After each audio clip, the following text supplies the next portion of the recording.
Hey, Pool Chasers. Before we get into this episode, I just wanted to remind you that we will be hitting the road this trade show season for our first ever live tour. That's right. We will be taking the podcast on a road trip through 6 different cities, and those cities are New Orleans, Louisiana, Phoenix, Arizona, Houston, Texas, Atlantic City, New Jersey, Orlando, Florida, and Long Beach, California. We will be recording an episode of the podcast live in each city. This will be a great opportunity to be a part of the show and network with other professionals. We want to get to know you all a little bit better, so we will be hanging back after the show to talk and hang out. So tickets are on sale now. They are $29 plus any taxes and fees that apply. And some of those stops have limited seating, so they're on a first-come basis. So if you want to attend those shows, we suggest you sign up now. To get your tickets, go to poolchasers.com/events or click the link in the write-up below. If you have any questions, please feel free to reach out to us at poolchasers.info@gmail.com.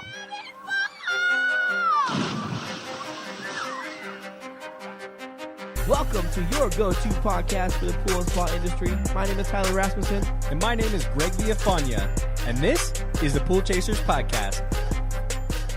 Thank you for joining us today on episode 66 of the Pool Chasers Podcast. As always, our mission is to help educate and inspire in the form of a podcast.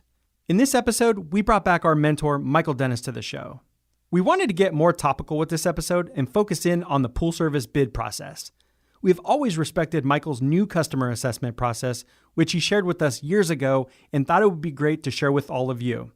We also asked Jason Becker to join us so we could get another perspective on it.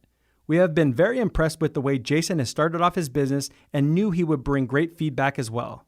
This is the episode we wish we would have heard when we first started Brothers Pool Service, because it would have saved us many headaches and set us up to succeed with every potential client. You will definitely want to take notes if you can, and stay tuned. We got a special little download for you.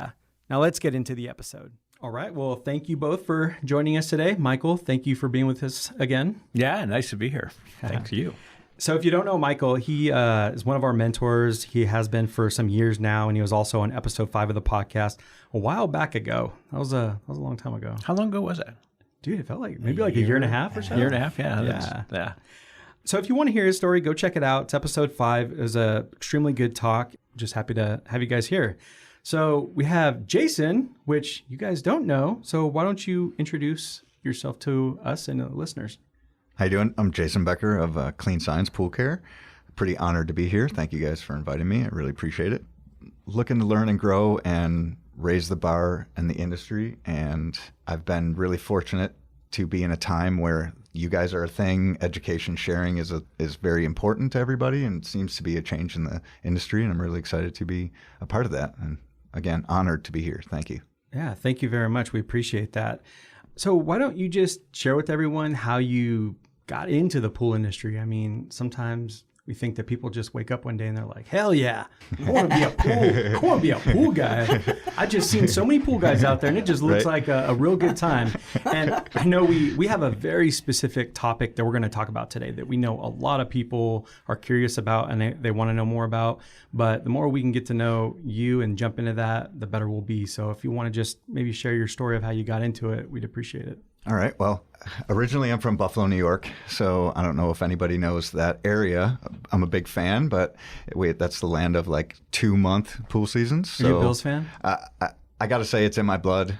I don't follow football too much. I might get some smack for that, but I do. I've always been a Bills fan, so that's just part of my blood. So your hat's on backwards, and it's like Buffalo Bills blue. It's color. It's the color, but that's funny. No, so originally I came out here for a corporate job. I had an electronics degree and got hired right out of school. Came out here, and I spent 15 years working in a semiconductor manufacturing plant in a clean room, working on multi-million-dollar electronic equipment and automation. And I really enjoyed the geeky aspect of it all and the electronics portion. I really had no exposure to pools besides just enjoying them. And I went a few years down the road, and a coworker, we had these things called sabbatical leaves. So that was a 2-month off time where you were supposed to leave work and not look back. Well, a coworker had a pool route on the side, and he was looking for somebody to cover because he was going to be gone for 2 months. And I was like, what do I got to do? I don't know anything about pools. And he pretty much said, hey, follow me along. I'll give you all the profits of the business for the next 2 months. Of course, this was July and August, which welcome to the Good pool time for business. sabbatical. Yeah, right. Now I've learned about those months. Little different than climate-controlled clean room. Right. Absolutely. Yes, 72 Even though that constantly. is the best time for you to start. Because if you make it through then, it's all doubt. good after that. Seriously. And it was up here in North Scottsdale and Shea area. So for me, it was a 110-mile loop to go do this. And honestly, I had been on I was on night shift, such a structured schedule, and being in somebody's backyard and just kind of seeing the environment and taking on chemistry for the first time. It was something I was really excited about learning.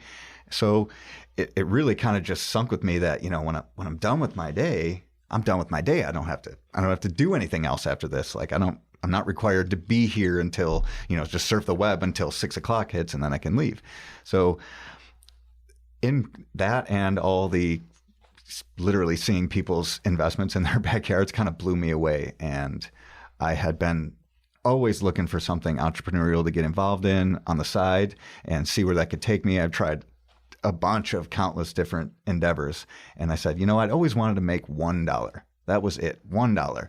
And after getting exposed to the pool industry, I sat back and grinded about 6 months worth after that time and got on YouTube, listened to David Van Brunt a lot, and kind of thought, what, maybe I can do something here. And 6 months later, I got out and got my first client, and haven't looked back since then. It's been amazing.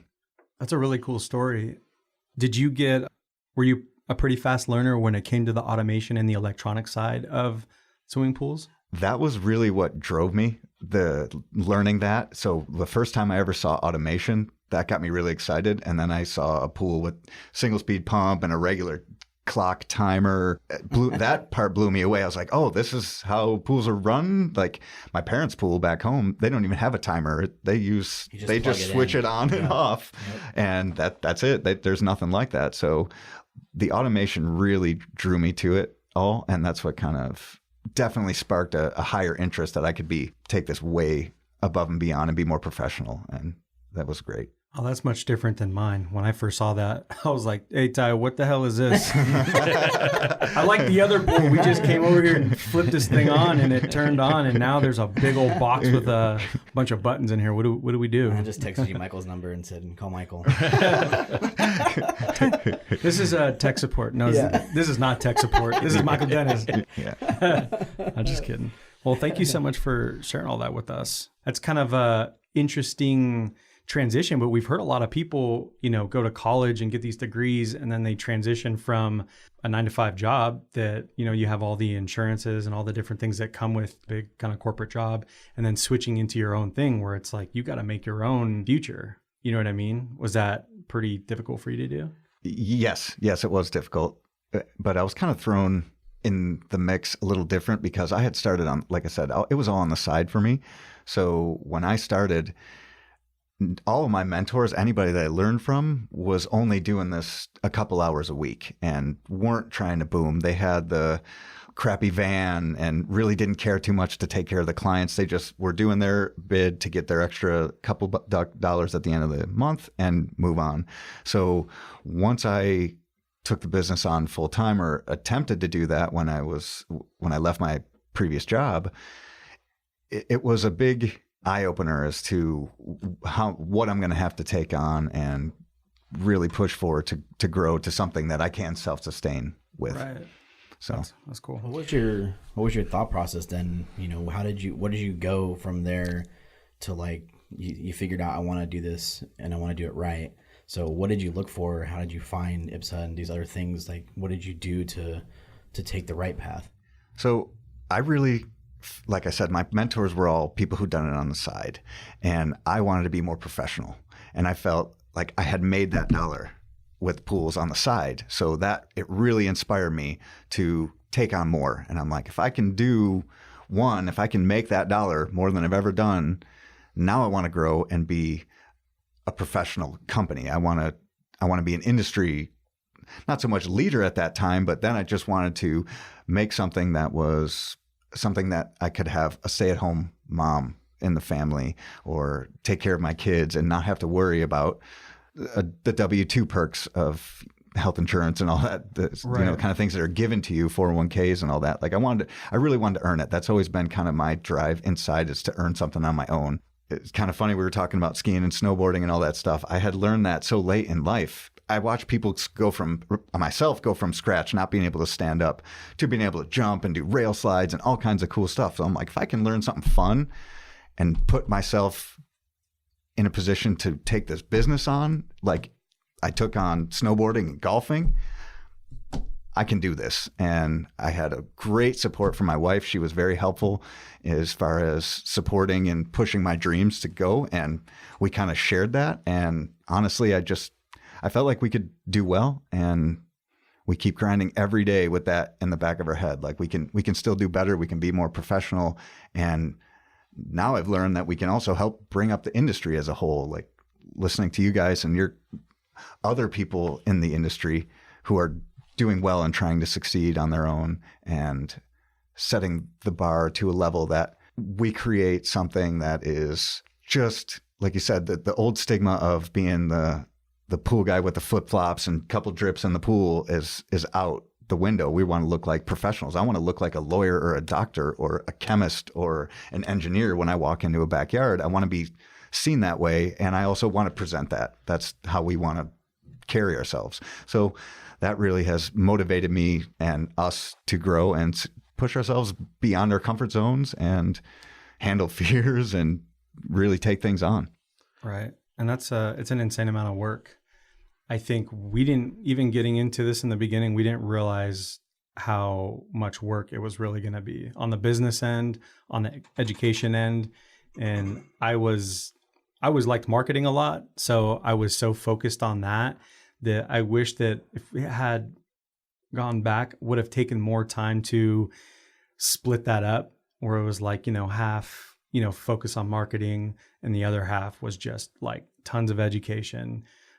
Unfortunately, at this time, maybe we weren't looking hard enough, but we didn't have anybody around that we looked up to. Like in the very beginning, there wasn't anybody that we just were like, oh, what do you do? Like, we love how professional you are and how you deal with customers and all these things. Like, what did you do? It's like, dude, you have to go to IPSA. You got to be trained this way. You have to have an ROC license. We didn't have anybody to really point us in the direction. It seemed like all of our peers were people that are like, oh, that's the coolest thing about this. You just do whatever the hell you want. That's not good, right. But when you're told that all the time. I think we were always looking for it too. And then once we found Michael, that was like a really big eye-opening change for us. When did you make the leap to full-time? I was laid off in May of 16. And from that time, I looked at taking it on or getting another job. And that was kind of the debate. And like I said, I had been 15 years on night shift. So we pretty much spent 2 years kind of foundationally bringing ourselves up and educating and trying to learn to be that next level business. So 2018 January is when we pretty much had nothing holding us back and jumped in head first. And that's when we started grinding. Cool. I think that's the best way to do it. Like, if you could have another job and really educate yourself the most you possibly can. And then when you're ready to really kind of jump ship, because you're like, I know what I'm doing. I've got this many accounts under my belt, and you can do that. And, I think you're pretty lucky in the sense that your wife was working and all these different things. Mm-hmm. But man, if you can just kind of work and, do it on the side, maybe just clean the pools on the weekends and educate yourself on everything, man, that's a good deal. That way you're going in and you're not so stressed out. Like, that was I huge. got to get these pools because I got bills to pay. Right. I used to have a job and I left that job and I need to make so much money. And you start, That was a buffer for me. And I really appreciate that, because when I started, it was a side business. So I used everything as education. Like, if I had to spend 2 or 3 extra hours or give away a free filter clean, because I'm like, that's school to me. That's what I learned. So when I spent that time pushing to just educate myself, that really allowed me to open up and just say, when I was done with the job, the main thing was, how much am I going to be able to dedicate myself to growing the business if I have another job?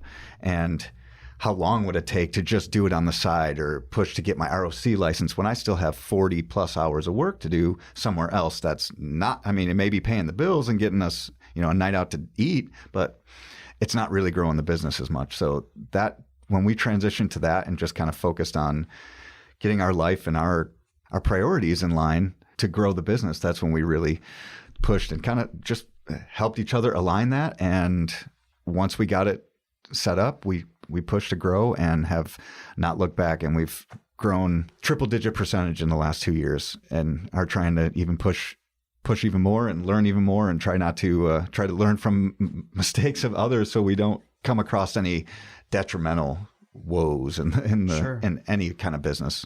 Right. That's what I like so much about your story. When I met you at IPSA and then we talked about for an hour kind of outside afterwards, and you shared a lot of that with me. That's your drive and the eagerness to do things right, and the fact that you did it slower, to me was super impressive because haven't heard that from very many people. It's usually like jumping ship from another company and starting my business, and I don't know how to run a business. It's kind of the more practical sink or swim we hear. But I did something similar. Like I went and worked for the motor shop while we were building, so I got to learn, and I think that's really a great way to do it. But anyway, so after I met you, talked with Greg about somehow having you on because I just thought that was so cool to hear a different side of that story. We had an idea to bring you with a more veteran like Michael and kind of have a conversation, and so we want to jump into more like topical thing now here. And one thing that Michael has done well that we learned a lot from him was what he calls assessments. We called bids, but most pool professionals, I think, go through growing pains of building their processes in the beginning, and a lot coming from trial and error, like you're talking about doing things for hours and figuring them out. And that's how it was for us too, and we constantly were working on trying to figure out a process. And you start a bid process. I remember like we used to use what was that program, Basecamp, and like we would just take one picture of the pool and be like, yeah, we bid it for 110, and that's it. Like it would be like, yes, we got to put, and like you'd see the comment, sweet, we got another one, and it was like, that's it, that's all we had was like that. And then, which I think you're about to share, we kind of adapted to something like that where it was like, oh, okay, I can kind of, I need to get some more information because one broad picture of the pool is definitely not working. And then you kind of build that process over time. But hopefully we can talk today about your process and ours, and definitely Michael's, because that changed our whole perspective and helped some other people out, maybe speed up that process for them. So can you kind of just share your process for bidding pools or bringing on a new client, and we can kind of just go from there. All right. So I definitely learned, as far as in meeting with new clients, the main thing was I'm a human. I'm a forgetful guy. So when I go out to a pool to remember what there was out there, I really kind of wanted to be more standardized and learn what I'm going to be dealing with on a week-to-week basis. So originally I went out there and just kind of looked at the pool, tried to figure out, I probably spent 5 or 10 minutes on my first bids trying to figure out if it was a cartridge filter, a D filter, sand. Like I knew sand was easier to figure out, but there was a learning curve there where I didn't even know what was what. So my first bids, like you guys all have probably done, were very primitive, to say the least. So I developed this little checklist to kind of make sure I touch base on everything that was important to me as far as just getting an idea of what the pool would be like, and then and go from there. Just kind of have a baseline and take notes about what the client's expectations might be. And that's what really started this. So I have a bunch of items like, what type of surface, is the pool saltwater? Obviously, what type of filter? Is there a diving board? That was a big thing for me. Learning about liabilities, in-floor cleaning, what type of systems they use, draining, how long it's been, if they know how big the pool is. Usually people are new to the pool or don't have any clue. So there's not too much that we get from the client. So taking extra notes myself has really benefited. I mean, I forget one point that's my most favorite point, and that's the dogs. That's my favorite part about the business, and that's usually the first person or the first person I meet of the family when I come out. So that's my most exciting part, is learning the dogs and seeing their temperament, and then I pretty much go from there. So I take notes on all that, the beginning chemistry, so where things sit when I start. So if the client says they just washed their filters last week, well, I'm going to note that they said that, or that, the pool's 6 months old and it should be in great condition. Well, if I see levels that are ridiculously high already, I'm going to note that. And that's what I take back to the office and to my archive that says, all right, this is where we started.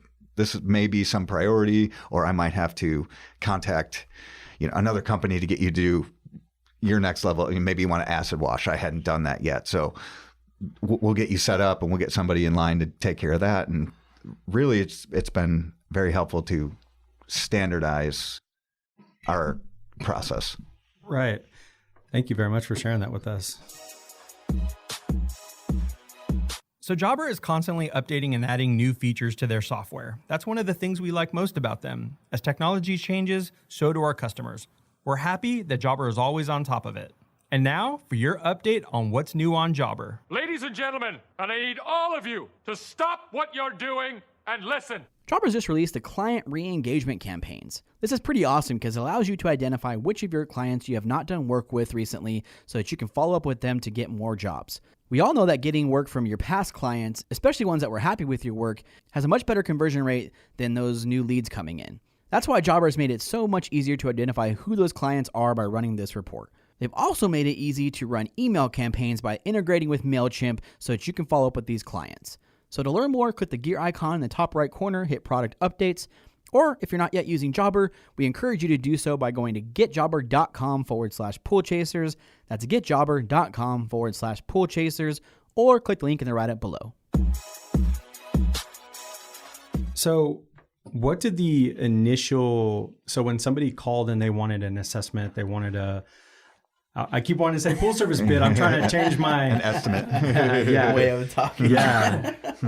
But when a new client would contact you, what did that initial conversation look like before they would invite you to their home? Usually we ask, is there any issues with your pool? Like, is it green? Are you having problems with something? Is that why you're reaching out? Or are you new to the pool? Are you looking to change pool people? Or is this, what are you looking for us? And that is usually what we cater to right away. And that's our process right there. Yeah. For the most part, what did they usually say? Did they usually say they were trying to switch pool providers? No, honestly, they were usually new to the neighborhood and they had never dealt with a pool, and they're from Minnesota or someplace up north that they're not used to pools at all. And that was they don't know anything about their equipment. They're not sure.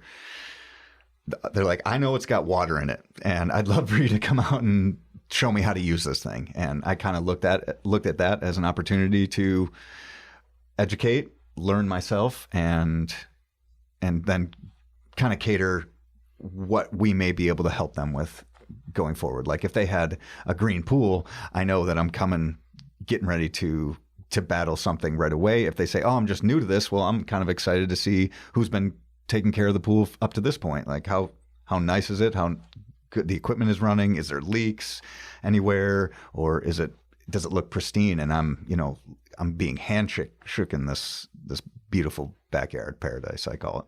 Right. Yeah. I think that's good. I know before we ran into Michael, you start to build like a bid checklist when you're at the property based on troubles you ran into, because a customer calls and they say, hey, did you check this? And you didn't. And you're like, man, like, why didn't I look at that?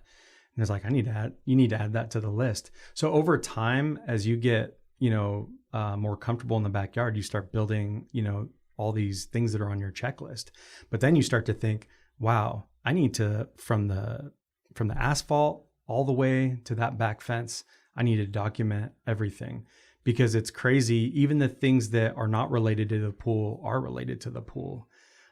It's pretty wild. I mean, a lot of people probably wouldn't be comfortable with, a photo of the house, but from the very front where the asphalt's at, you're looking at, where the water's at, for the city, where the main drain is at, or where the clean out is going to be at. Because if you got to drain the pool, maybe you can't find it and you haven't even tested the pool yet. But at some point in time, if you're going to take this on, that's going to be something that you need to do.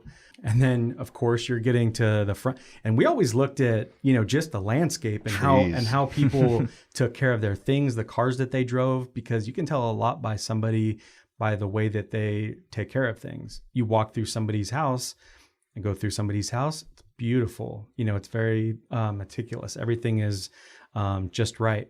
And you walk in through another person's house. There's one that I did that all the cats are on the counter eating McDonald's with her. And this is a very nice Scottsdale home, but it tells you a lot, about, what they might value and what they're not going to value. Right. So I don't know. Weird. She was like feeding them cheeseburgers. Yeah. Wow, lucky cats, I guess. And now I'm like, is there one that I can have that the cat hasn't eaten? It's so weird. So what do you guys think about what Jason had to say? Yeah, I mean, I think that's kind of where we started too. And I don't know, Michael, if that's kind of where you started, when you first started doing bids, and kind of how did that come about for you? I know it's a while back. You got to think. Thanks, damn, Tyler. He's got the gray beard in the room. That's right. 17 years ago. I was always big in checklists, so I actually had a stint where I was selling critical service piping systems to Intel, Motorola, Texas Instrument, that type of thing. And we were big on checklists there because we were delivering chemical and gases that, would spontaneously ignite if they hit the atmosphere, or frickin' kill you with a little sniff. So we had a lot of focus on safety. So when I started, in the business, I just built a lot of checklists, and it eventually morphed into what we call our 50-point assessment, which is what we use to bring new clients into our system. So, and that checklist is very, very detailed. It's probably pushing 100 line items, and continues to grow as as pools become more complex.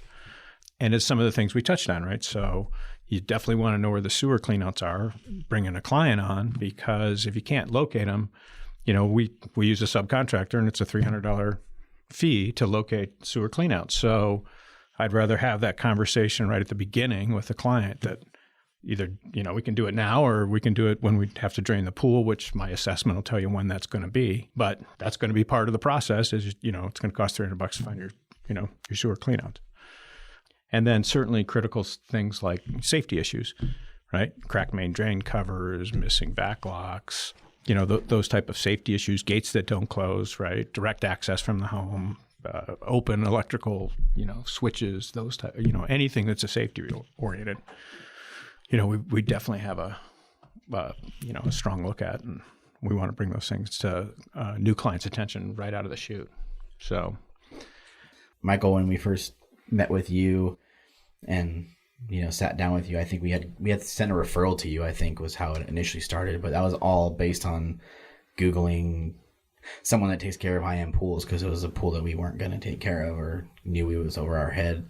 So we tried to find the one, and you guys stood out. We sent it over to you, and that's kind of how our relationship started. But as we learned more, you became more of our mentor. We asked to have a couple of meetings with you, and then one of the times you shared the checklist with us, which I thought was crazy in itself that you would even do that. But now it's cool to see the transition of the industry, even from then to now, where people are more willing to share stuff. But when I first got your checklist, I thought it was pretty crazy. Why you would look at a 50-point checklist and want to be in a backyard for 45 to an hour, sometimes longer, on that initial bid. And as we got more mature and more seasoned in the industry, I think we realized how important all that was. So wanted to kind of hear your version, your way of why you've established that, and then share the process with us. And with someone, starting from when somebody calls in inquiring about pool service, what do you guys do, and from there?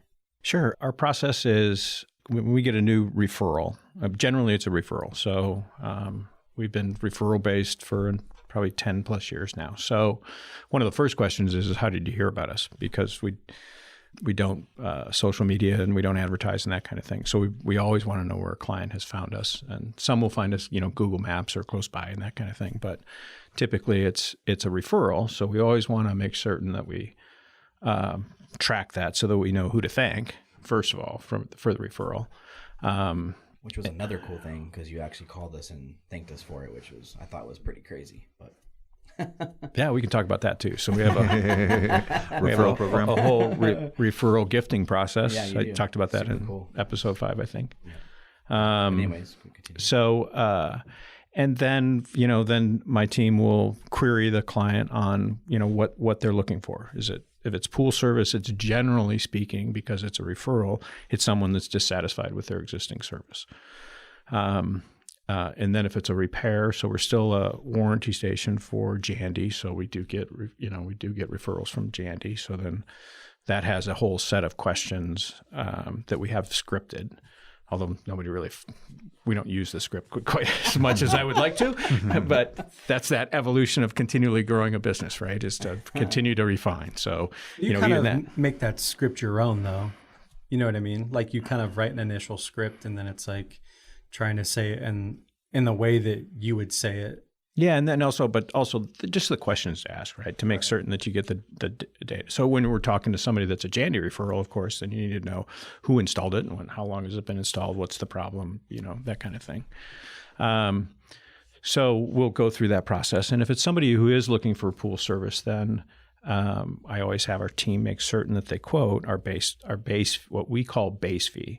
So base fee is the labor for coming out basically on a weekly basis, and we're at $130 a month now, because that will cull out folks that if we're too expensive for them. So my guy's $80. Why would I pay that? Yeah, exactly.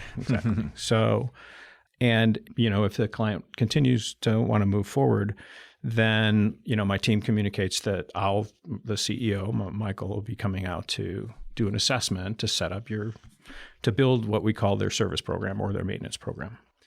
And we love that. We've never heard that before. That we were saying the other day, but it sounds so professional, and it sounds very personal when you tell somebody that you're coming out to do an assessment to build you a program that's tailored to fit, your pool, yours and your pool's needs.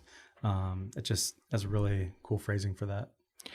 Well, it's important too, because we were just talking about that a minute ago, right? That most pools are custom. So while you can brush vac, that type of thing, if the more complicated a pool becomes, then the more custom it is. So there does have to be some design of what the maintenance program is going to be, given what that pool is. One pump, one filter, and a light. That's pretty repeatable, but you start adding negative edges and water features and fountains and those type of things, and then it becomes a bigger project to design it up. So we schedule what we call our service assessment, and I always like to try and meet new clients just so that I can we have 375 weekly service clients. We've been at that level for I think 6 years, maybe 7 years, probably. We continue to grow our revenue on an annual basis because we take on larger projects. We're better at what we do, so we try and make a one-stop. Part of that program is to make certain that our clients never leave our little fold. So we schedule that. I'd like to meet the clients, and then I start what's called our service assessment, which, as you mentioned, generally takes 45 minutes to an hour to complete. And it starts with access into the property. A photograph from the street's great because you have a technician that's taking care of the swimming pool and he's out and somebody goes to, cover for him. Well, it's great to have a photo so you know what house you're going to so you don't service the wrong pool. Sometimes the address is not that easy to see on the house. Or so map. that really helps if it's right there front and center where you're supposed to be going. Yeah, exactly.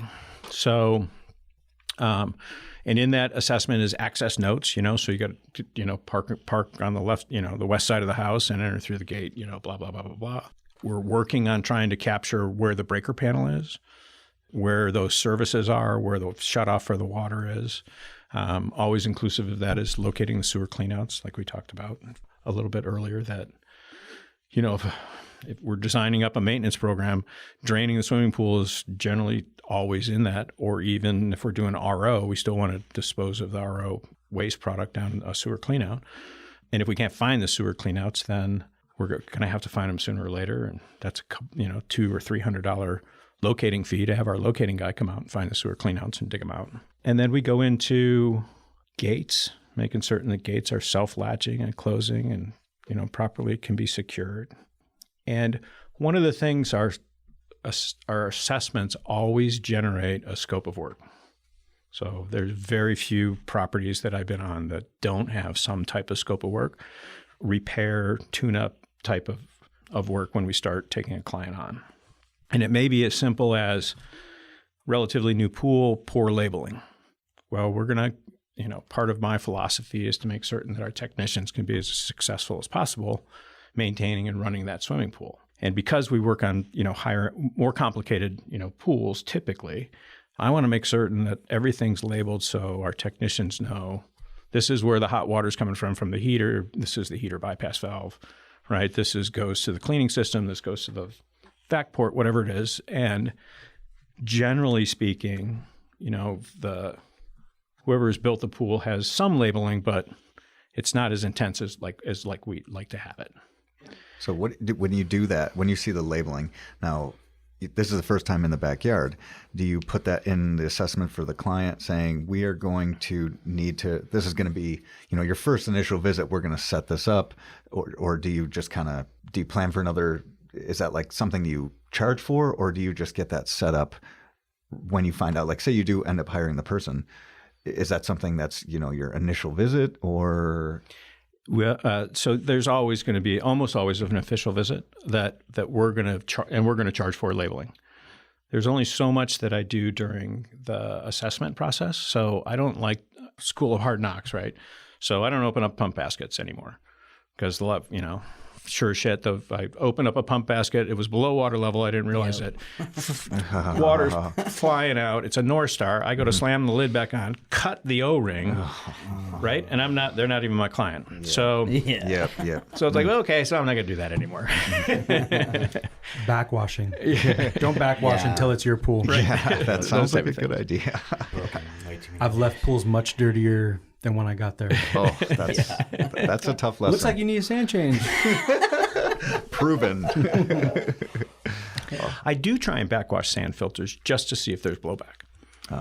If there's a broken lateral. But it's, or just when it's dirty after you backwash, it'll burp a cloud. Yeah. Right. I think you have to get a good feel of the client before you do certain things, because I think if you feel that they're not going to move forward with the assessment and how much it's going to cost to take care of this pool on a weekly basis, that there are certain things you might not want to do, because if it comes up that you need to do a $450, $500 sand change, that if they're not going to pay the weekly service, they're probably not going to pay for this sand change and you're just going to leave here with a super dusty, nasty looking pool with a ton of blowback. And if you don't have O-rings with you, you're in trouble. Especially in Rio Verde. Desert Rio Mountain. Verde, yeah. Right. Desert Mountain, they need to put SCP in there or something. I know. We're all trying to gain clients. We're not trying to make it worse for them and make a liability for ourselves. Here at Pool Chasers, we're all about sharing information so that you can become even more knowledgeable pool professionals. The folks at Pentair get that. And to show their appreciation, we invite you to enroll in the Pentair Partners Incentive Program. This flexible and simple program rewards you for your loyalty, starting with your very first sale of Pentair equipment or systems. Not only that, but being a partner gives you immediate and exclusive access to programs and training events, all which are developed to help drive even more business to your door. So to start earning rewards, visit pentairpartners.com or click the link in the write-up below. So I want to go back a little bit, Michael, and you don't have to touch too much on this, but back to the self-latching gate. Were you saying that everybody had to have a lock? Did you sell them like a lock and key, or do they give you a key or a hide a key or something? I'm just curious how you put that in your checklist. We don't require, it has to be self-latching. So it needs to be, so the gate closes automatically, or else we bring that up as a flag during our initial process of quoting what we call startup service. So once we complete our assessment, so then we go back and we generate their maintenance program, which includes the weekly, the fee for weekly maintenance, and then whatever other services that we're going to provide. So in our service agreement, our maintenance agreement, is we build in an embedded spreadsheet that shows our clients what we anticipate our annualized costs to run their pool for the entire year. So there's a line item for the monthly service, right? So it's $150 a month for 49 weeks of service to come out, and I think it's going to take us 25 minutes to maintain your pool on a weekly basis. We're going to clean your filter twice a year. It's $150 each. We like to use minerals and alternative chemicals that we charge extra for besides we're trying to get away from tablets as much as possible. So we charge for liquid chlorine, we charge for phosphate remover, we charge for sequestering agents. But I put that in as a line item, what I anticipate it's going to, based on the size of your pool, what I think it's going to take to treat your pool appropriately. So it has those line items built into it. It always has a line item for pool draining at either a 24 to 48 month interval. And so we take our fee for that and annualize that. So we put usually it's 34% of that fee is in your annual budget. You just need to know that this is coming and this is part of running your pool. And then we try and guess at small parts. So we always put a little bucket of $100 to $200, depending on the age of the pool, $200 to $500 worth of bucket of just small parts, right? You've got a 20-year-old pool with in-floor cleaning heads and you're not the original owner. Right. Pretty easy to get to $500 a year just in heads that are popping out of your pool, or O-rings or gauges and, that kind of stuff. But anyway, so there's a spreadsheet embedded in that. So it shows, so most of our pools nowadays, they're running at $2,400 and above per year. That's a lower, that's a pretty straightforward pool to maintain their pool on an annual basis. Oh, I know it's water features or fountains and that kind of thing. So if they've got a water feature or spa, something like that, we're going to drain that on a recurring basis. And there's a fee for that when we come out because that's, not part of the weekly route. I just bid one this morning that was $8,200 a year. She's got 3 water features, pool spa, negative edges, needs twice a week service, that type of thing. So it's a big range, but that's the I want to have that conversation with a client before they come into our system, that they know that this is, and this doesn't include, I think we're going to move even into calcium removal, that, every 4 years you're going to want to do calcium removal and it's $500 for your pool. And let's put that in your budget so that that this is, those type of things, trying to add those things.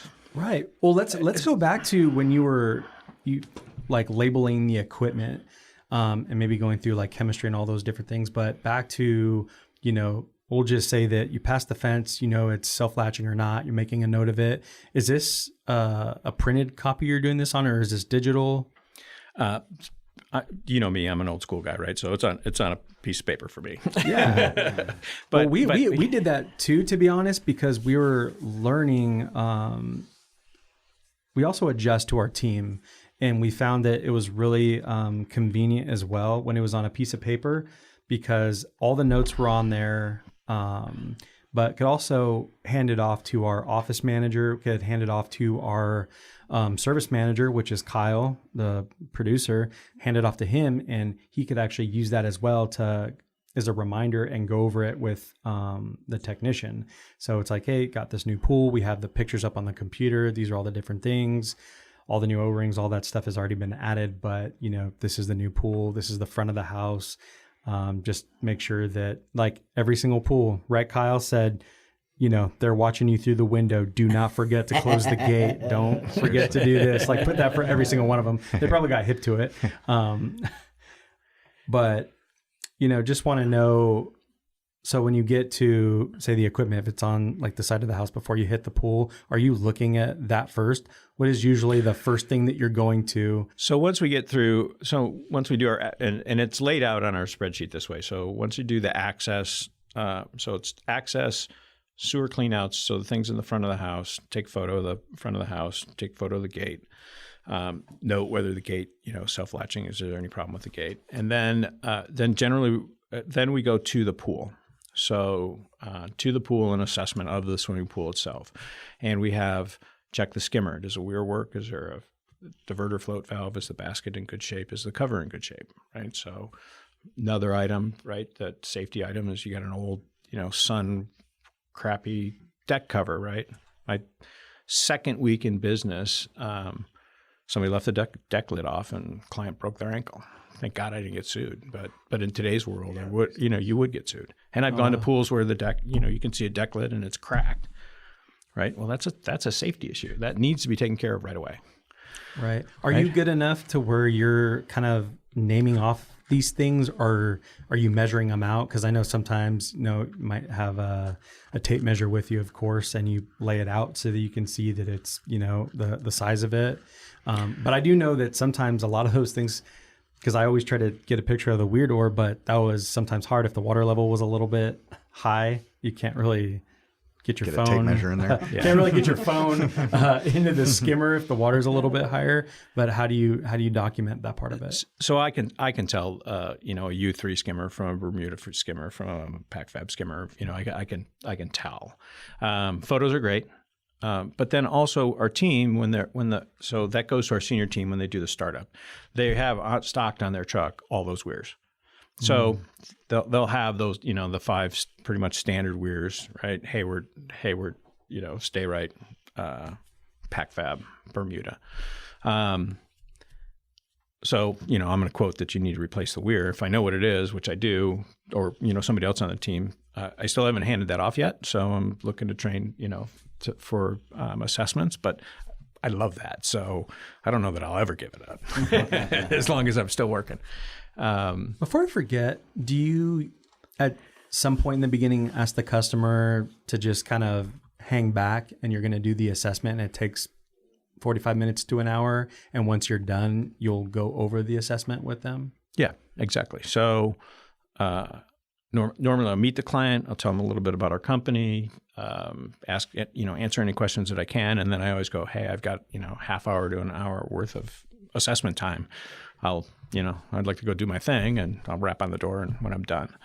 And I don't necessarily, I don't go into detail on what I found unless it's something, big stuff, right? Safety issues that need to be taken care of right away. Or, here's a couple of the bullet point things that I found, right? You got a seal leak on your pump, the heater won't fire, and infloor cleaning isn't working. But I'm gonna type this up and I'll send you over our proposal to start service. Right. That's what I got a question about, actually, because you do have sounds like a very thorough process. Now, do you document that all and kind of just give the client some heads up, or some bullet points, or do you crunch all the numbers and come up with that price, I guess, and full assessment for a year all on site and then deliver it to them? Or do you take that back to the office and, discuss with your team or yourself and then present that to them at a later time, maybe over email or a phone conversation or even a repeat visit? And how does that all turn into your bid? So I'll when I finish my assessment, I take that back to the office, and I generate 2 documents. One is our maintenance agreement, which I talked a little bit about, which has our fees for cleaning and what I think is the annualized budget for maintaining their property. So their pools, and other things that we're going to maintain. And then I'll put together what we call startup repairs or startup service proposal, which would be a scope of work to identify any of the deficiencies that I found during our assessment. There could be a third document, which would be recommended upgrades. So we're proponents of, low dose chlorine, ozone, UV, those type of things. So that would be an upgrade. But the service startup scope of work this is the stuff that needs to happen for us to take on your pool. Again, I'm negotiable, right? If you don't want to repair your light, that's fine. Right. But if your infloors aren't working, or even better yet, I need to have one of my senior guys out here and open up some of this stuff, right? I always want to do a filter clean, mark the tank with the date that the filter was cleaned and what the clean pressure is. And we put that on, we document that in our software, but we also take a label and put it on the filter, just so that we've got that baseline.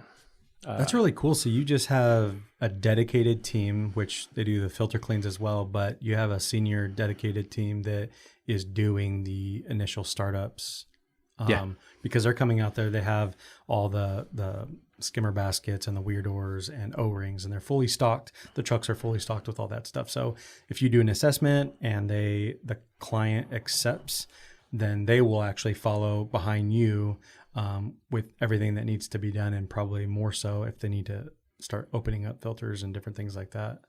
Is that right? Exactly right. And it's gotten to a point too that on so for example, the $8,000 a year bid or this maintenance program that I was talking about earlier today, that had so many things going on. It had, eight pumps, negative edges, control system, low voltage lighting, lights, in-floor cleaning, and then 3 water features that were all green and nasty, and who knows where they were controlled from and that kind of thing. So you can't do that I spent an hour and a half on that pool just trying to get my arms around what was going on.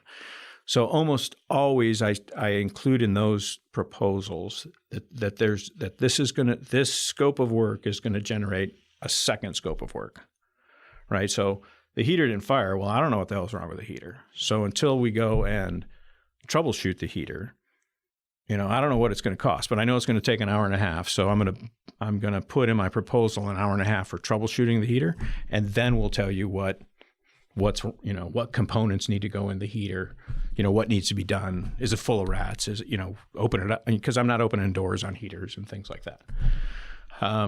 So that's kind of how it seems. More and more seems to be going, and more how I speak to clients is, this is phase 1 startup, and it's going to generate a new another scope of work.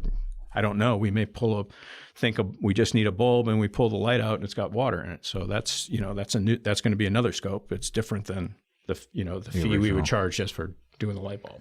So you had said that, like, this $8,000 bid, so to speak. Now, do you just divide that up by 12? And so that allows you, now that's, $300 this first month. Does that include your first maintenance visit, or are these all side invoices that you're just telling the client, this is what it should be, and we start with this is our monthly price, and all these fees are on top of it, and this is what we can guess? Or do you take that guesstimate and then make that's their monthly fee, and then their invoices are very kind of split up? So we bill.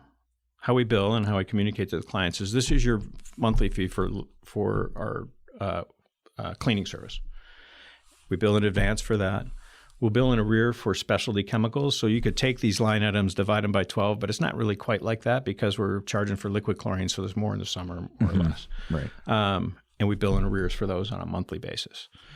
Fountain drains, spa drains, filter cleans, we charge at the time of service for that. Okay. Because that's in that team, and that's how we do that. And you tell the clients that. You say, our guy's going to come out first and do this filter clean, but it's going to be a separate invoice for that. It's not not in the first month's service. So this particular property we were just talking about, their maintenance, our estimate for their maintenance annually was going to be $8,000 a year.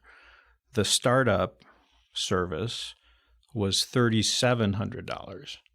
And that was so complicated, I didn't really. So lots of times I'll get pretty specific about what we're going to do. I just said, you know what, I need one of my guys here for 3 days, and I need a bucket of I think I said $700 of small components, right? O-rings, flapper checks, gauges, that type of thing, just to figure out what's going on, and that there would be a next scope of work. And in the next scope of work was going to include our partners, because they had faux rocks that need to be repaired, stuff like that. Stuff that you guys don't do specifically. Correct. That you're either hiring out for or giving referrals. Okay. But to Jason's question, then, that $8,000 maintenance you split between 12 months, right? So sort of. Roughly. Okay. Yeah. Like the maintenance charge is split between. But I don't take it and just say this is how much it is a month. We don't flatline it yet. We've tried that, but I prefer to, especially since I'm doing filter maintenance, water feature maintenance, and so on with specific employees in our team. I want to bill for that and be able to cash flow that, because we're paying their salary, right? Rather than have that just be something we do each month. Yeah, if that makes sense. So how do you explain that to them then? This is your $8,000 maintenance annually. So it has a line item in there. This is what the cleaning maintenance fee is, right? So that one happens to be $425 a month for the labor. And then I think we had $700 or $800 in specialty chemicals.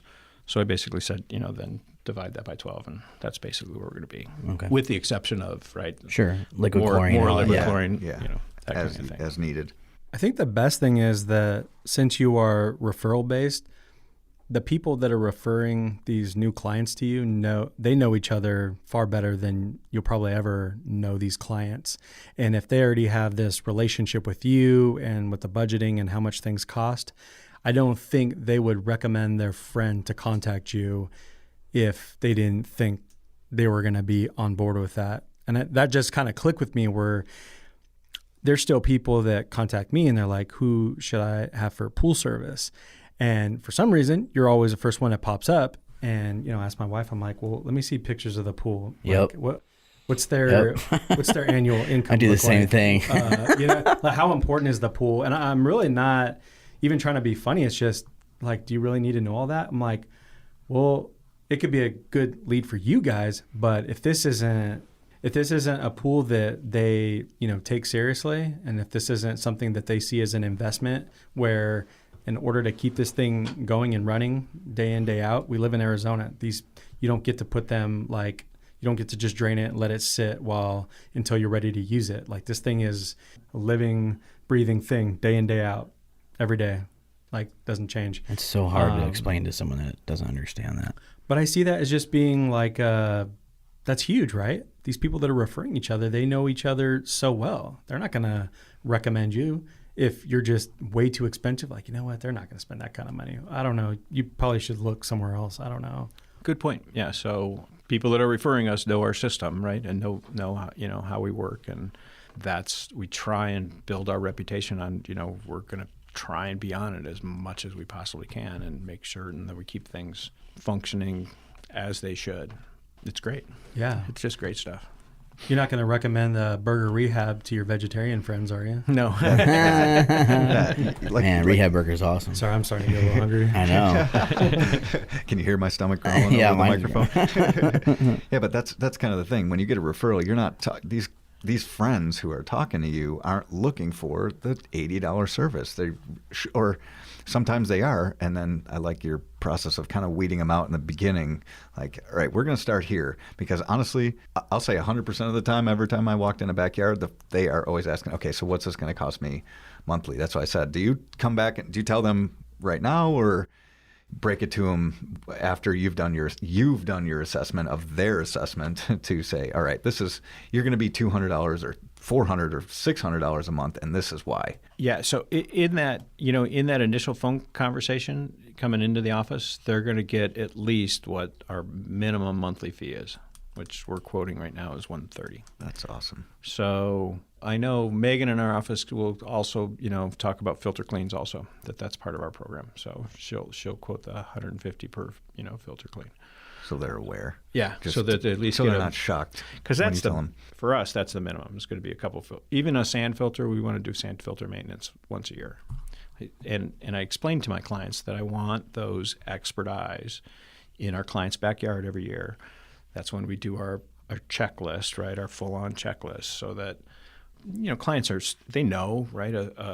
Someone that's cleaning your swimming pool, a technician in a company like mine, tend to be newer people in the industry. Their knowledge base isn't as great, and I explain it that way. I want my senior team in your backyard at least once a year.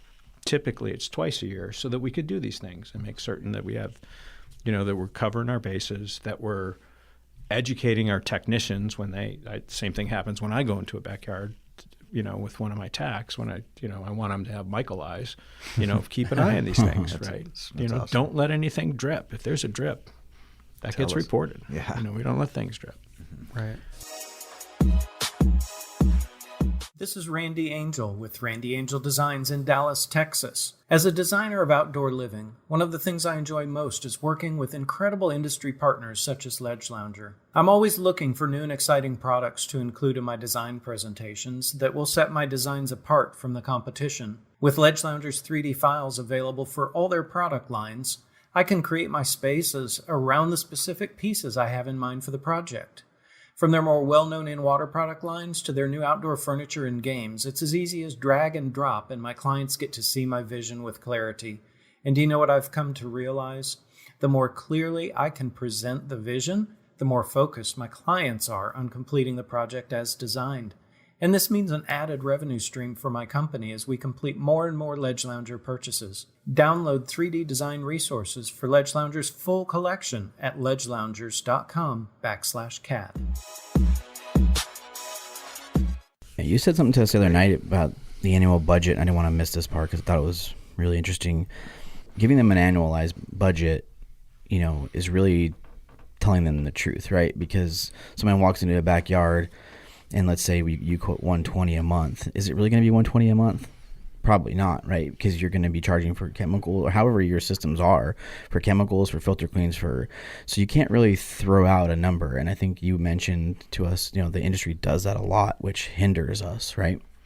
I'm sure I've heard it. I'm sure you've heard it, Jason. You guys have heard it, right? Oh, that my last pool guy was nickel and diming me, right? He told me it was $100 a month, but then I get all these bills all the time. Well, that's the truth of it. That's the way that it takes to run a pool. It's intimidating. I hear that and I'm like, oh man, this individual is going to be really cheap, and how am I going to sell them on fixing their $10 aerator because it looks sharp and the kids are going to cut their hands on it. So that nickel and diamond phrase is it hits home. It's intimidating when you're trying to deal with somebody who says, yeah, but now you're going to need hundreds of dollars to repair this. So how do you handle that? But that brings me to my next question is, I think a lot of people don't do assessments at all, or if they do, they're not doing them correctly. So we talked about nickel and diming and things like that. I think it is critical that when you set up the assessment and you're going there to do it, that you are actually meeting the client.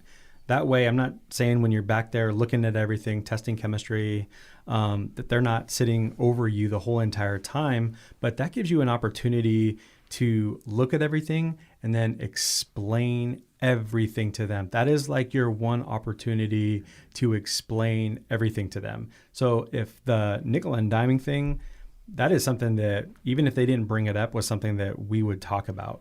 It's like, this is kind of something that's very known in the industry that's, you get charged $130 a month for service, but it's kind of changing because things are having to be replaced every single month.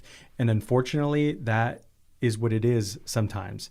If you would like, we can go through and replace every single thing and just get it out of the way. But you probably don't want to do that. Yeah.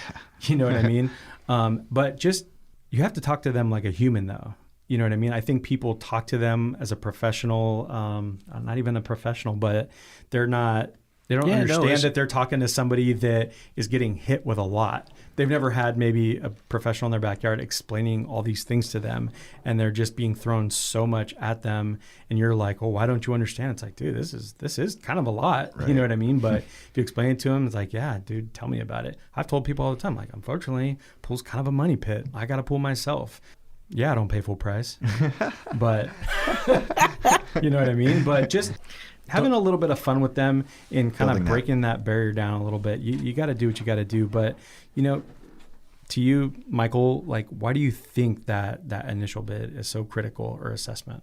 Well, I think you touched on it. So pool owners, right?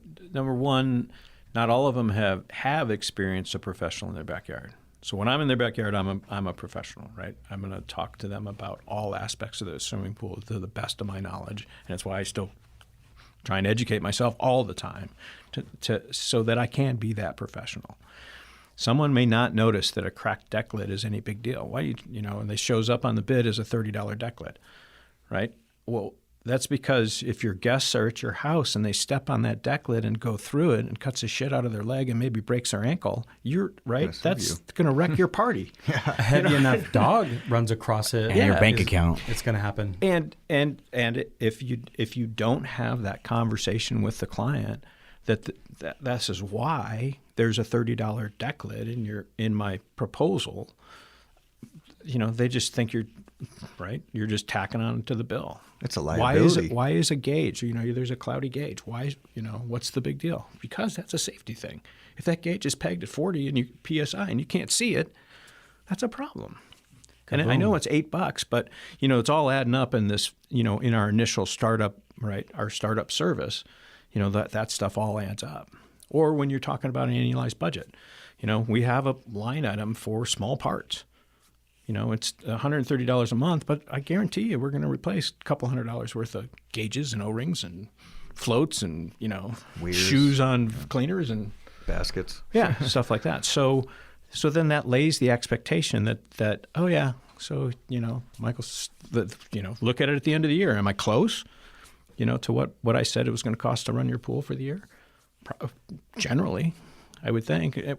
And then you can also have that conversation. This isn't major repairs, right? So this is a 20-year-old pump. This thing's going to go pretty soon. Or the conversation with we all try and have that conversation that a gas-fired heater is really about a 10-year appliance. That's about its lifetime.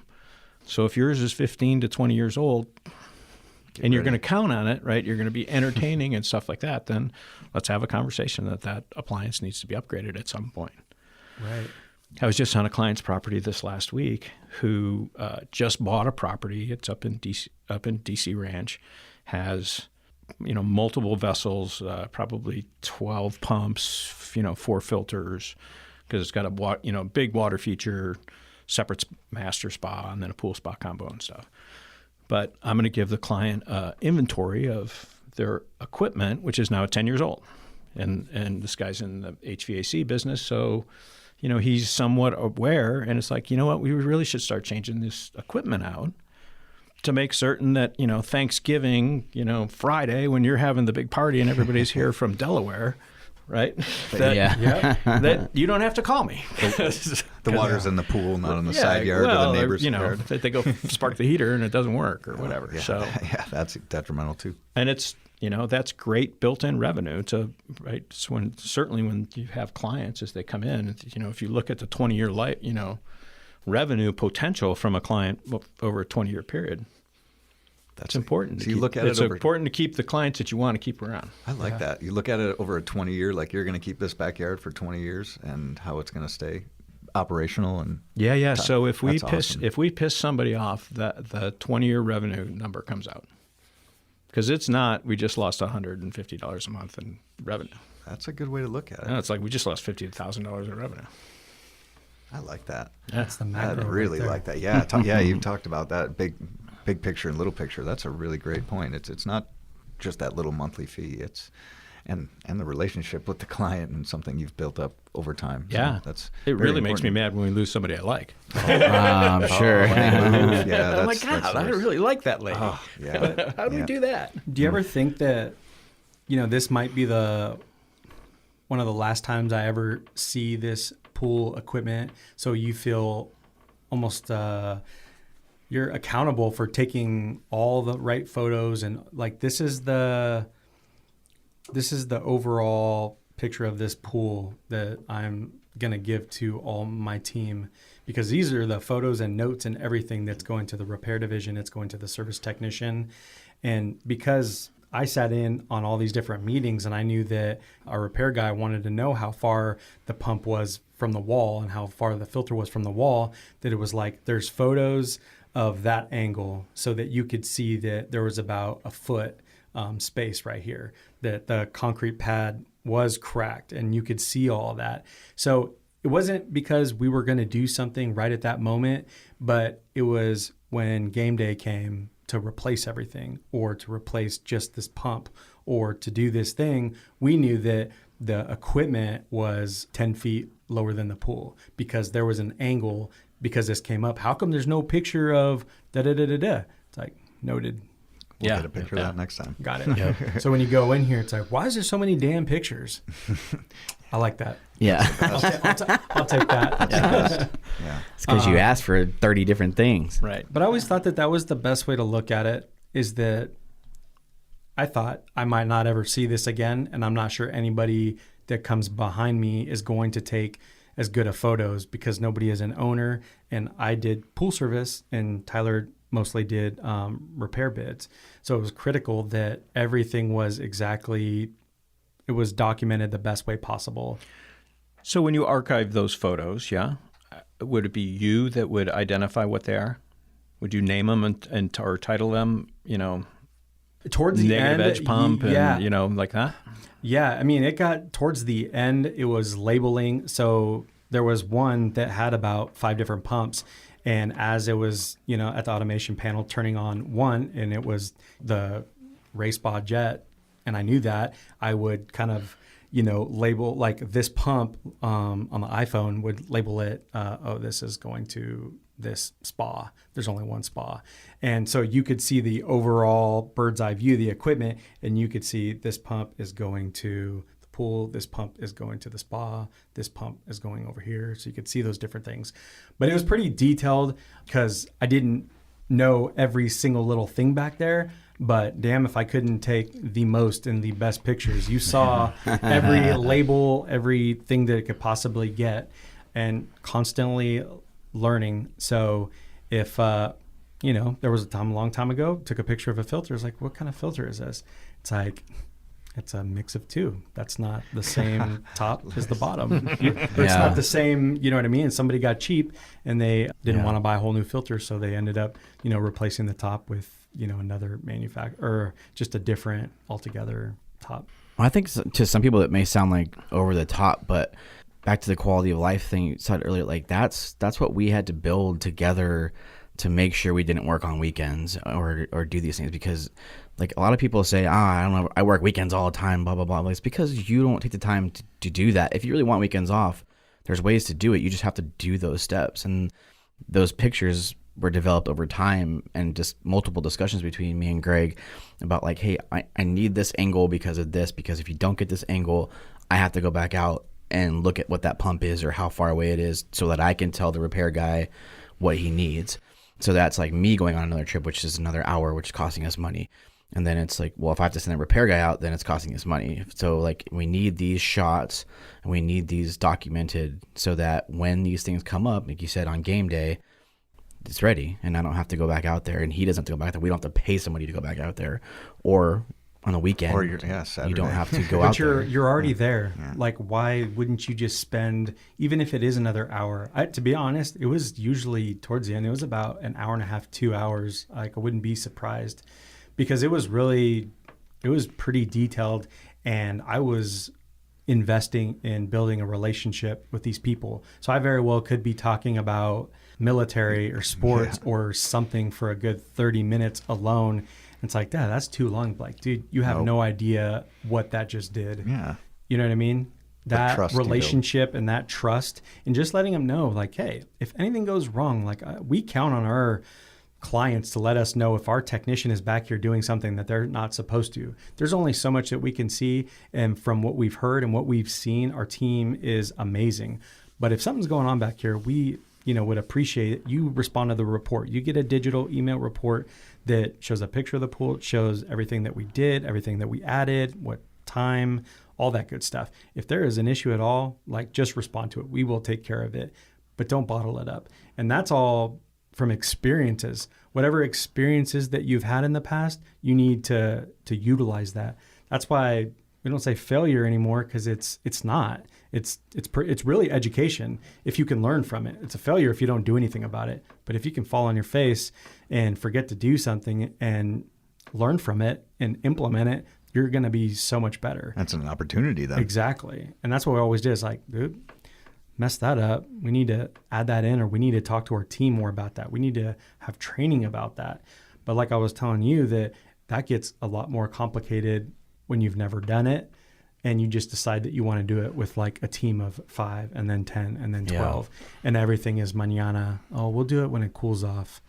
When it cools off, then you have a whole another set of problems and issues that you need to address. And it's like, oh, we'll do it this time. It's really about spending the weekend, spending the night, figuring out a plan, and then just boom, do it, get it done, whatever it takes. There's a lot of times that we didn't take pools on for months, just because there was so many things internally that had to be fixed, and we couldn't, deal with that kind of stuff. And they weren't ready to pull the trigger, the clients? No, we weren't ready to take on more clients because we didn't have things in place to do so at that point. Because, well, we were ready. We wanted it to be established.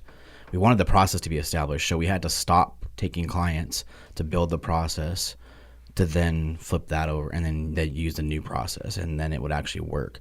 But that was very difficult to do after you got 300 pools, Wow. So, that's what he's getting at. We stopped taking on clients several different times to fix things or refine them. How fast do you learn? I think we wanted a lot of pools at one point in time, and you learn quickly how that's not what we wanted. Not always that might be somebody else's dream, but that damn sure wasn't our dream especially that last year or so.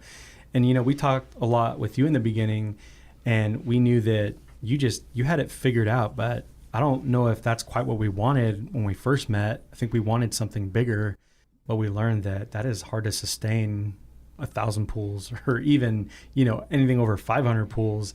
But having quality relationships, with your team, which might be a smaller team, and, having, 200-300 pools, man, you can probably make even a lot more money doing that than you could in thinking that if I have 1,000 pools, 1,500 pools, you know what I mean, at $100 a pop, and, I'm running my team ragged and all these different things. Like it'd be I'd much rather walk into your office each day.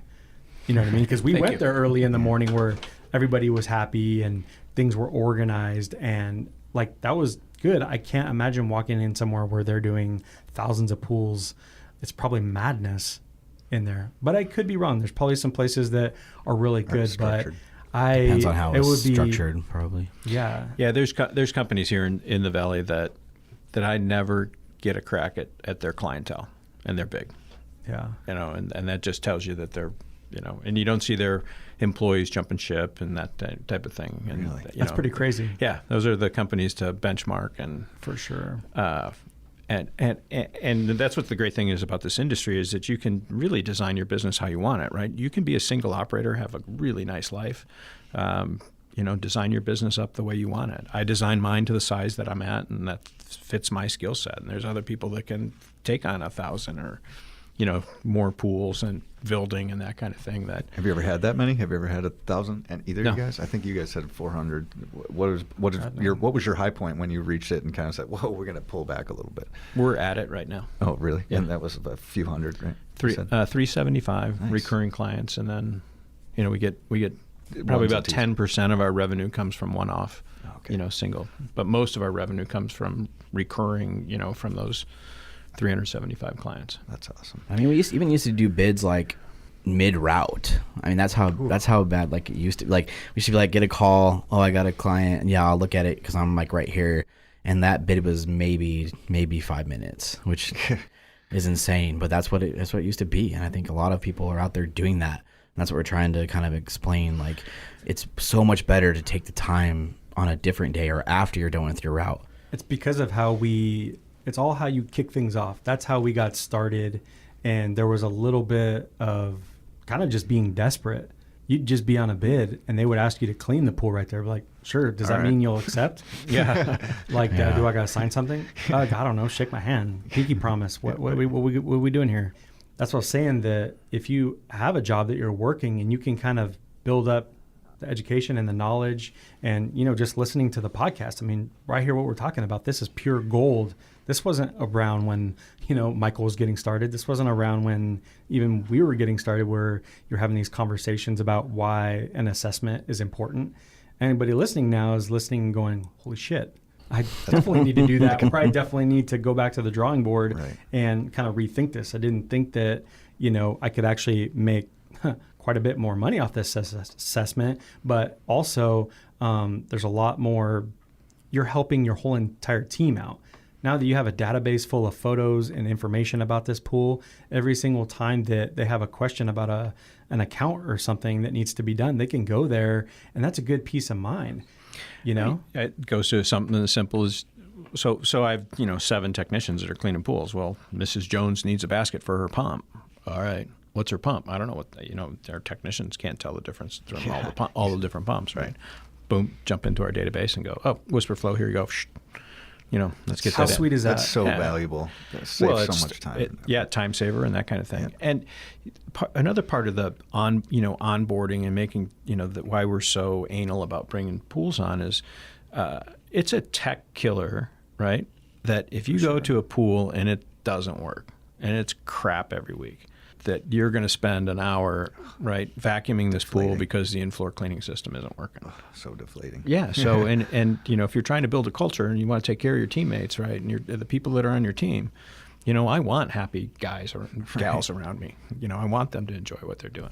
Well, the best way to do that is not take care of your pools, right, and don't bring on, unless it's like the pool we were talking about earlier, the $8,000 pool. It's got giant mesquite right over the top of it. Oof.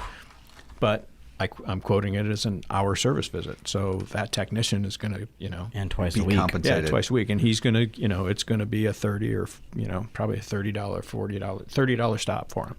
So that he can take his time and, and knowing that, it's going to be a mess, but, he's getting compensated. He or she are getting compensated. And everything is going to be running, right? Yeah. It's going to run properly.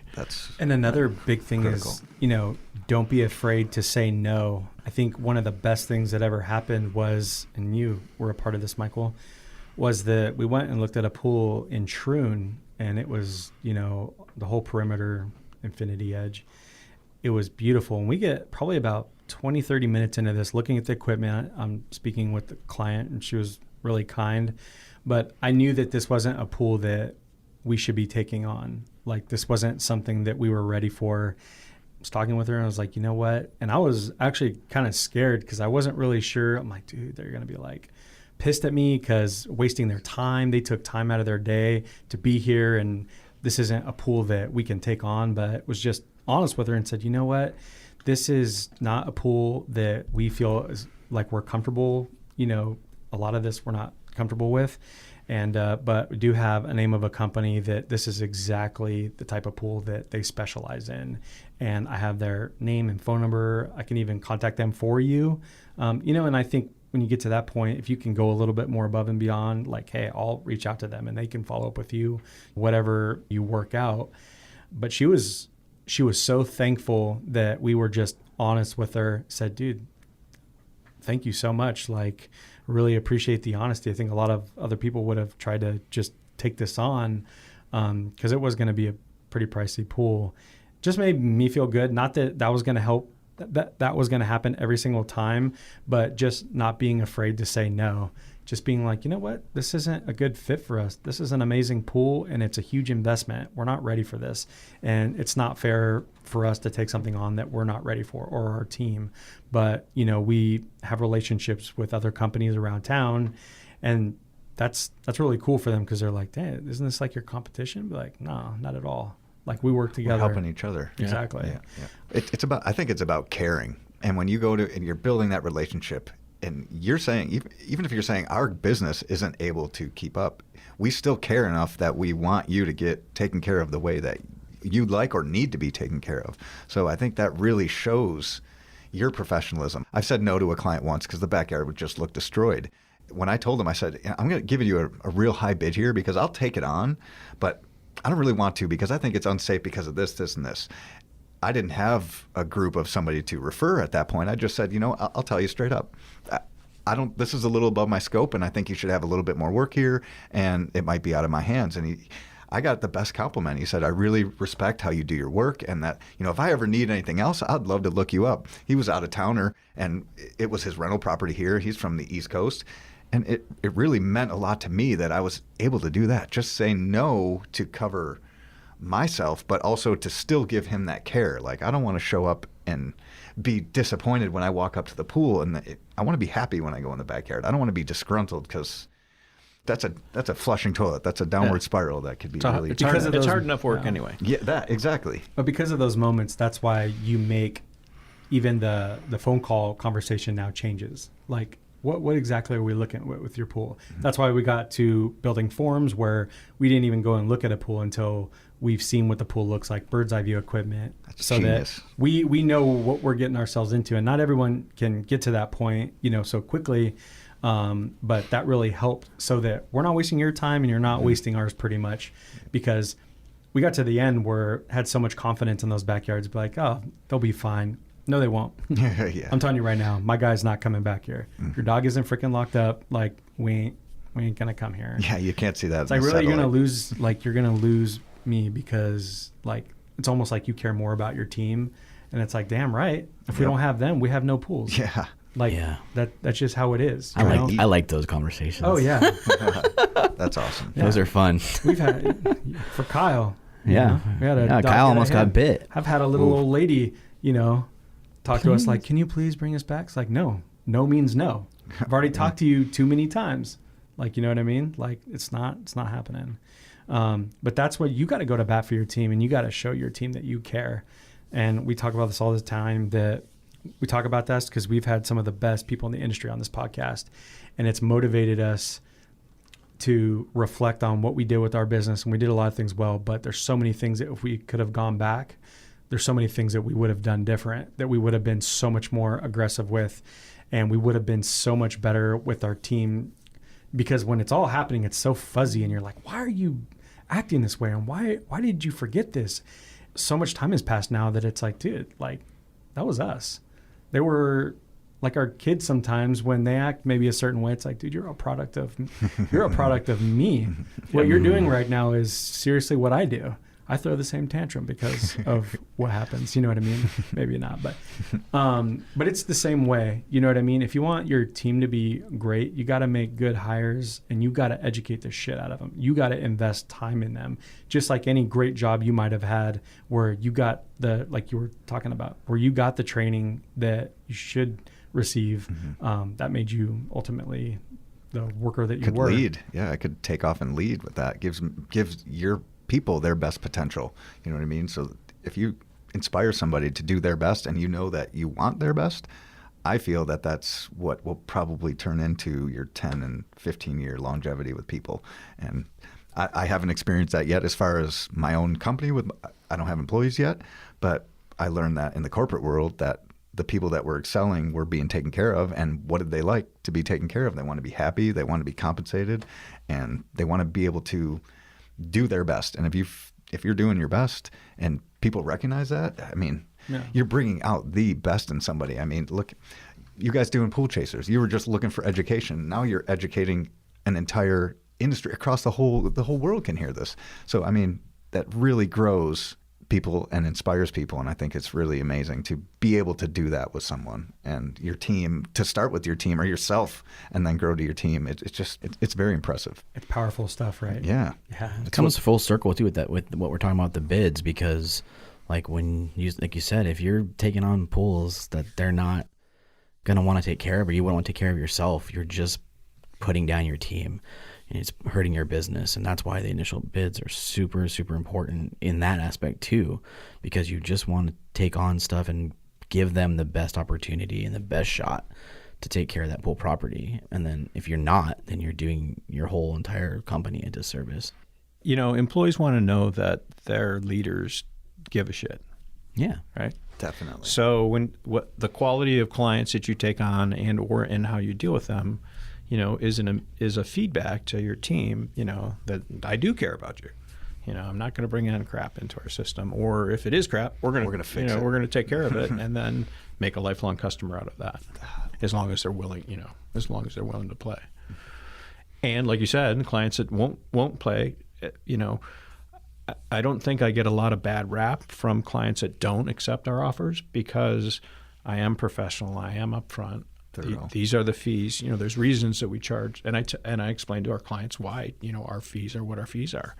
I pay 50% health insurance. I've got, vacation days. Our employees are uniformed. We train the hell out of them. We have other benefits. But that's the feedback that again. So you don't get clients that say no. They're not going to have a bad impression of you. They're just going to go, no, it's not a good fit. I remember getting a couple calls from like people who had you out to service it, and I remember thinking, well, if you're not going to take Michael's bid, like I probably don't want to look at it, because that means, and they would all, and sometimes they would just say it was so high, and I would be like, well, and then I think one or two times I actually went to the property and I was like, well, I can see why it's high, and this is why, and like we're gonna be right around that same price. So if you don't want to pay it, you probably want to call somebody else, because he's explained everything so thoroughly to you that it's the correct, proper way of taking care of your pool. And if you don't get that, then I don't want to take care of it either. Yeah. But I'm also very okay trying to lead the industry, right, as far as our fees go and how we take care of people, because it is a profession like we talked about before, right? So the breadth of knowledge that our teams, our employees have to have regarding swimming pools, chemistry, hydraulics, filtration, cements, electricity, all of that, gas systems, vents, and it requires us investing back into our team. So we need to charge those fees to be able to have the best people, again, to bring the right product, again, to make the client feel comfortable, make sure we're taking care of them and not letting their equipment, just get trashed and that kind of thing. So, and I think if you're going to treat your team like pool boys, they're going to act like pool boys. Yeah. Yep. No.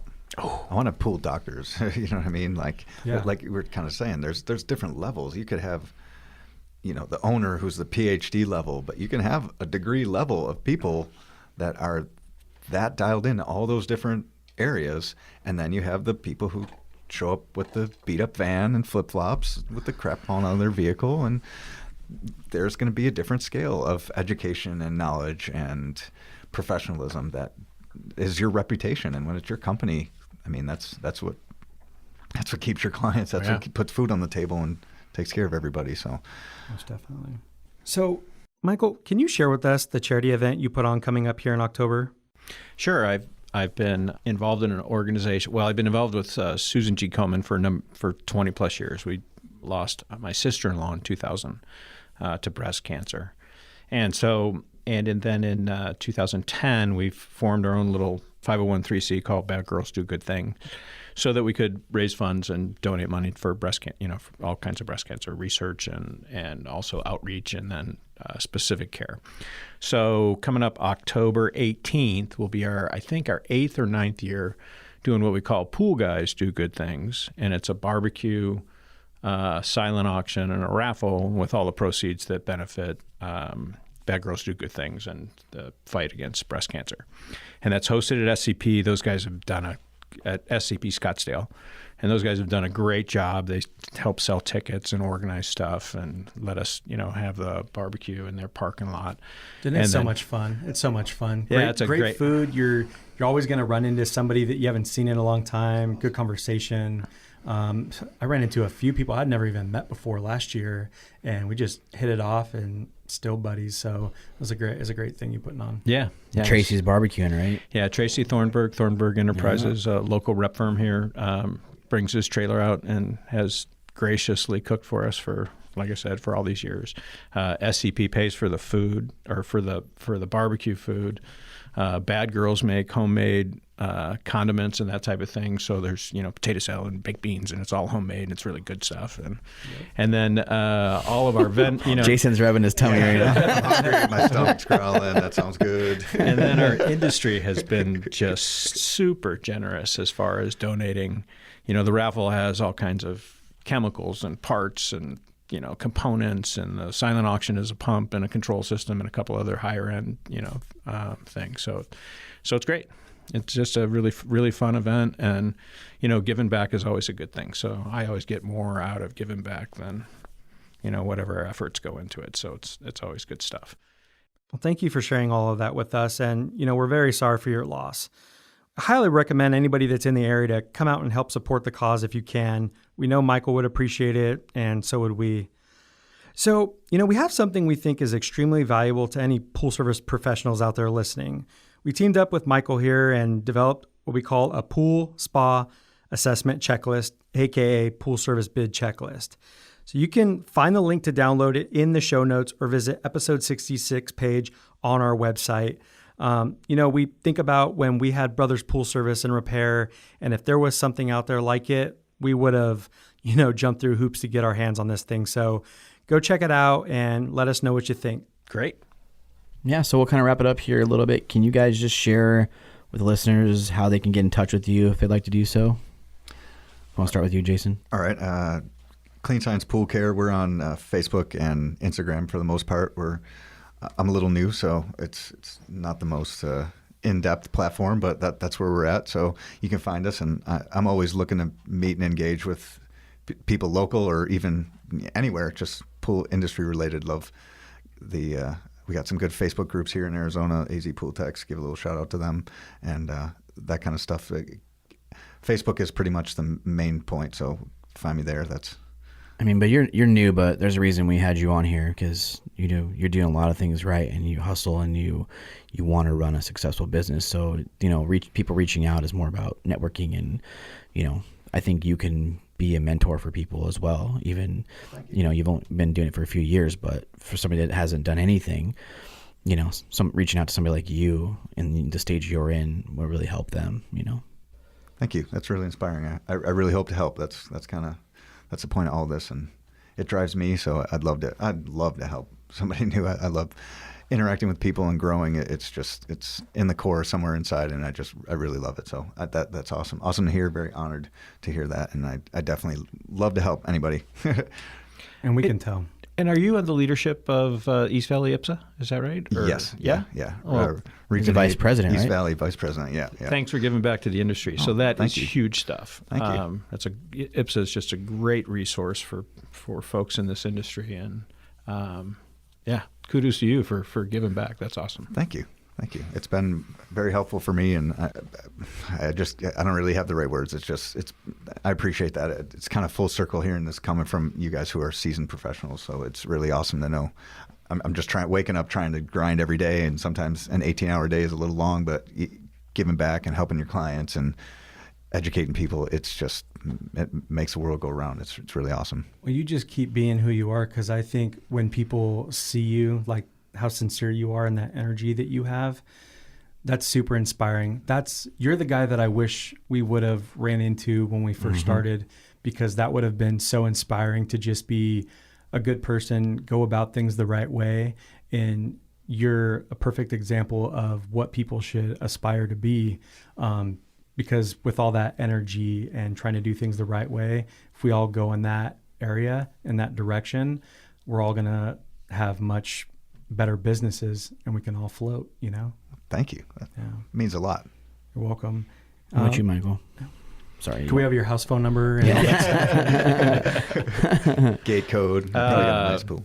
So we've got a shop in Old Town Scottsdale, so you can always Google us, X-Pools. And then we do have a Facebook page, and also I'm on LinkedIn, Michael J. Dennis. So any of those forums, you can track me down. If you're in Old Town Scottsdale, pop on in, see our shop, and there's always a Gatorade or maybe a cold beer in the fridge. Very good. Cool. Well, we appreciate you both taking the time out of your busy days to be here with us, and I think it's going to be a great episode for the listeners. So thanks for being here. Thank you. Thanks. Appreciate it. Thanks for checking out this episode. If you want to find out more about our guests or the sponsors of the show, you can check them out on the links we have provided in the write-up below. We have also provided links to our social media platforms, so please follow us on Instagram, Facebook, Twitter, and YouTube. Our tag is Pool Chasers. If the podcast has brought you any value, please do what you can to support us through our Patreon page by going to patreon.com/Pool Chasers. And don't forget to subscribe to the podcast to be updated each time a new episode is released. One last thing. If you're not yet in our Facebook group, join it today to be surrounded by like-minded individuals who are all trying to better the industry. Thank you all for the support. We appreciate your time and your ear. See you out there, Pool Chasers.